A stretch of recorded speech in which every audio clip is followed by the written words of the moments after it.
फिर कल मैं न्यूयॉर्क में था, तो वहाँ से जब मैंने टैक्सी पकड़ी JF कैनेडी एयरपोर्ट के लिए, तो मेरी आदत है कि मैं जब टैक्सी में जाता हूँ तो जो टैक्सी ड्राइवर है उससे खूब गप्पे मारता हूँ आधा 1 घंटा, वो पक जाता है मुझसे बात करते-करते। तो मैंने उसको पकड़ लिया।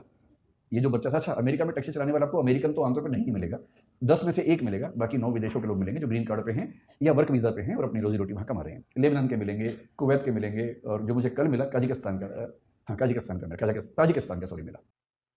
प्यारा सा बच्चा था। मैंने उससे उसका नाम पूछा, अच्छा सा नाम था पर मुझे याद नहीं है क्योंकि नाम कुछ अलग किस्म का था। अगर आपको बहुत शौक है तो मैंने नाम नोट कर लिया था, मैं नोट कर लेता हूँ फटाक से, ताकि मैं बाद में केस स्टडी की तरह उसे कहीं कोट कर सकूँ, क्योंकि मेरा काम ही ये है कोट करना जगह-जगह जाके। तो मैंने एक नोट बना रखा है, टेकअवेज़ ऑफ यूएसए ट्रिप 2023।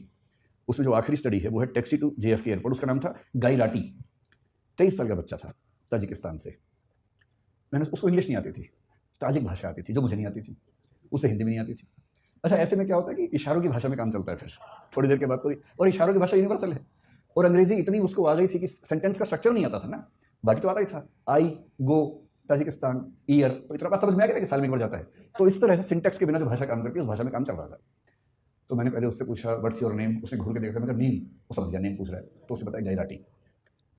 फिर मैंने कहा एज, तो उसने कहा 23 ईयर्स। भारत में फूफा लोग इतना करने के बाद तो रिश्ता तय कर लेते हैं। तो उसके उसके चेहरे पर भी ये भाव था कि क्या रिश्ता तय करने वाला है। तो मैंने उससे कहा नहीं मैं तो कुछ और पूछना चाह रहा हूँ। फिर मैंने कहा गैराटी कब से हो अमेरिका में?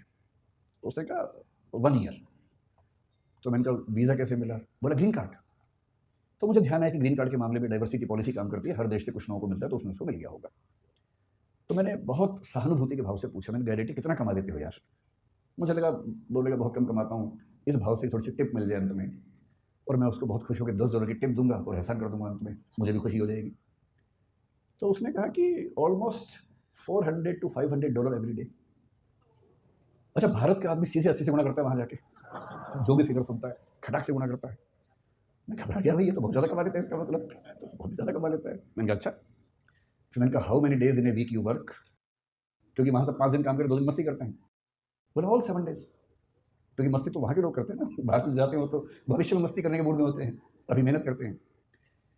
फिर वो समझ गया कि मेरी इनकम काउंट करना चाह रहा है, तो उसे खुद ही बोला on average I earn $12,000 to $14,000 per month. फिर मैंने 80 से गुणा कर दिया खटाक से, तो मैं समझ गया कि महीने के 10 से 12 लाख कमा लेता है। तो मैंने उससे फिर पूछा दिस इज योर रेवेन्यू और दिस इज योर सेविंग? भाई आप तो कॉमर्स के लोग जानते हैं, रेवेन्यू अलग है सेविंग अलग है, नेट इनकम है कि ग्रॉस इनकम है, उसी में सारा खेल हो जाता है। और वैल्यूएशन की दुनिया इसी खेल पे चल रही है कि कुछ का कुछ बोल के वैल्यूएशन के बारे में है। तो उसने कहा दिस इज माई सेविंग।